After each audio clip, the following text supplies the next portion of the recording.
네, 여러분 안녕하세요. 아리팍입니다. 오늘은 사회초년생 분들한테 중요한 이야기들을 드리겠습니다. 집중해서 들어주시면 감사하겠습니다. 원래 이런 이야기는 사회초년생 채널들에서 꼭 해줘야 된다고 생각을 해요. 근데 이 언론들, 그러니까 정작 사회초년생들이 꼭 알아야 할 핵심 사실은 대형 채널에서는 말을 못 하거든요. 진짜 솔직하게 있는 그대로를 얘기를 해줘야 되잖아요. 그래서 오늘은 조금 직설적으로 말씀드리겠습니다. 여러분들이 가장 먼저 배워야 하는 사고방식은 이건데, 빚을 낼 줄 아는 사고방식입니다. 이건 교육이 필요한 영역이고, 자산을 크게 늘린 사람들은 공통점이 있습니다.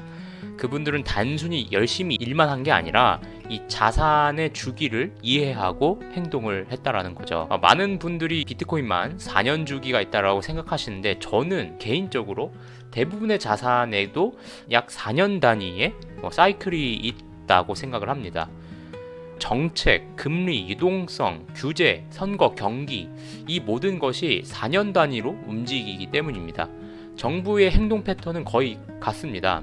경기가 나빠지면 돈을 풀고 자산 가격이 상승하죠. 과열되면 규제합니다. 그리고 다시 경기가 둔화되고 다시 돈을 풉니다. 이 흐름이 반복되죠.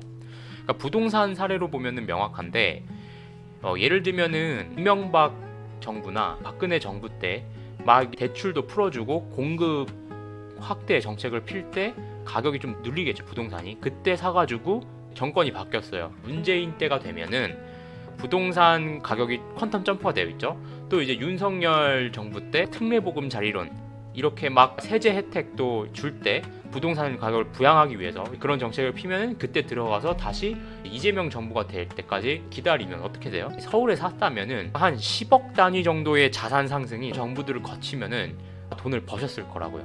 자, 여기서 중요한 질문이, 10억을 노동소득만으로 모으는 게 가능할까요? 거의 불가능합니다. 그러니까 이게 핵심이에요. 노동은 돈을 천천히 덧셈이잖아요. 근데 자본은 이제 복리의 개념이기 때문에 곱셈의 법칙입니다. 그러니까 좋은 자산을 매수하려면 초기에는 대출이 필요합니다. 왜냐하면 인플레이션 때문이죠. 인플레이션은 아무것도 하지 않아도 돈의 가치가 줄어드는 현상이죠.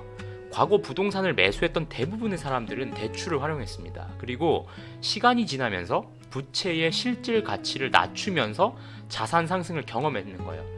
내가 돈을 빌리면 내가 나중에 갚아야 될 빚의 가치가 떨어지게 되는 거죠. 그리고 국가가 이런 방식으로 운영을 해요. 재정을 감당해야 되는데 많은 돈이 필요하니까 계속 발행을 하죠. 근데 어떤 정부에서 이거를 갚으려고 하겠어요? 그 책임을 자기가 다 뒤집어 쓰지 않겠죠. 그래서 인플레이션은 일어나는 겁니다. 현재 상황을 보면은 부동산 이재명 정부 들어서 많이 상승했죠. 코스피 보세요. 지금 5,500인데 과열됐다라고 생각 듭니다. 이미 많이 상승했습니다.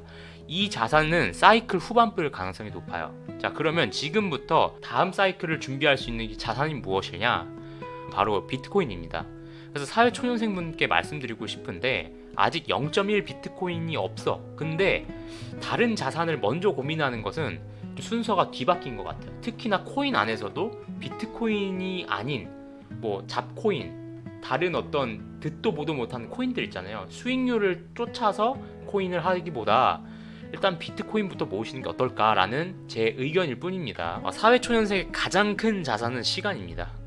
그래서 전략이 단순한데, 일단 어디든 내가 쓰임새를 가장 크게 활용할 수 있는 곳으로 노동을 해서 현금 흐름을 확보를 해야 되고요. 현금 흐름을 확보하면 대출이 가능해지거든요. 그럼 그 대출을 일으켜서 좋은 자산을 사는 거죠. 그리고 그 자산을 장기 보유하는 겁니다.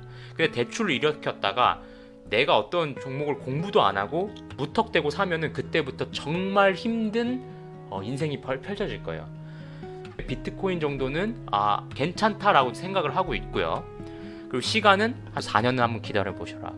그러니까 일의 목적을 좀 다르게 생각해 보셨으면 합니다. 단순히 월급을 받기 위한 것이 아니라 이 투자 자격을 얻기 위한 가정이라고 생각을 해요. 노동을 통해서 신용으로 대출을 일으켜서 자산으로 가는 이 구조, 이것이 자본주의에서 자산이 성장하는 시스템이에요. 그러니까 이 시스템을 알고 사회에 나가서 복리로 자산을 성장시켜야 노후가 편하실 겁니다. 그러니까 사회초년생에게 필요한 전략은 노동으로 현금 흐름을 만들고요. 비트코인을 모으는 겁니다. 그리고 4년간 기다리는 거죠. 이게 제가 생각하는 청년의 자산 불리기 전략입니다. 네, 오늘 영상 들려주셔서 감사합니다.